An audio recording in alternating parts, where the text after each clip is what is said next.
గుంటూరు నగరాన్ని హరిత నగరంగా మార్చాలని రాబోయే వర్షాకాలంలో వేలాది మొక్కలు నాటి ప్రతి మొక్కను బ్రతికించాలని మానవతా స్వచ్ఛంద సేవా సంస్థ ఈ నెల 29వ తేదీన మానవతా కార్యాలయంలో జరిగిన కార్యవర్గ సమావేశంలో తీర్మానించింది.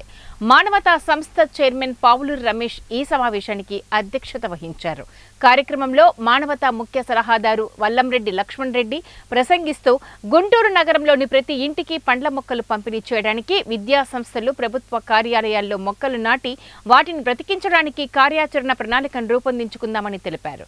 గుంటూరు నగరంలో రక్తం కొరతను నివారించడానికి స్వచ్ఛంద రక్తదాతల వివరాలను సేకరించి కంప్యూటరీకరణ చేసి స్వచ్ఛంద రక్తదానం ఉద్యమాన్ని బలోపేతం చేయాలని కోరారు.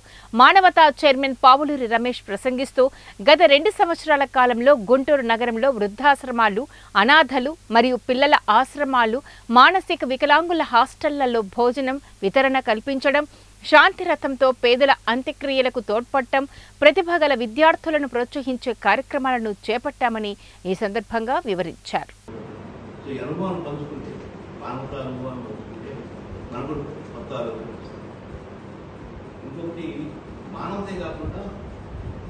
ఆంధ్రప్రదేశ్లో చాలా సంస్థలు చాలా రకాలుగా పనిచేస్తున్నాం మంచి కోసం. అది హెల్త్లో కావచ్చు, ఆరోగ్యంలో కావచ్చు, రకాల అది మన మానవత మన గ్రూపుల ద్వారా మన జిల్లా కమిటీల ద్వారా వాళ్ళని ఐడెంటిఫై చేసి ఉదాహరణ జిల్లాకు ఒక 7 సంవత్సరాలు చేయండి.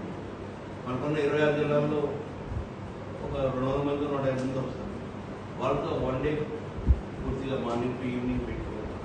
వాళ్ళని వాళ్ళు వాళ్ళ సర్ప్రైజ్ వాళ్ళ మాట్లాడటం. సో అంటే మన పరిధి గుంటూరు నగరం అనేది కొంత మెంబర్షిప్ ఇక్కడ ఉంటుంది.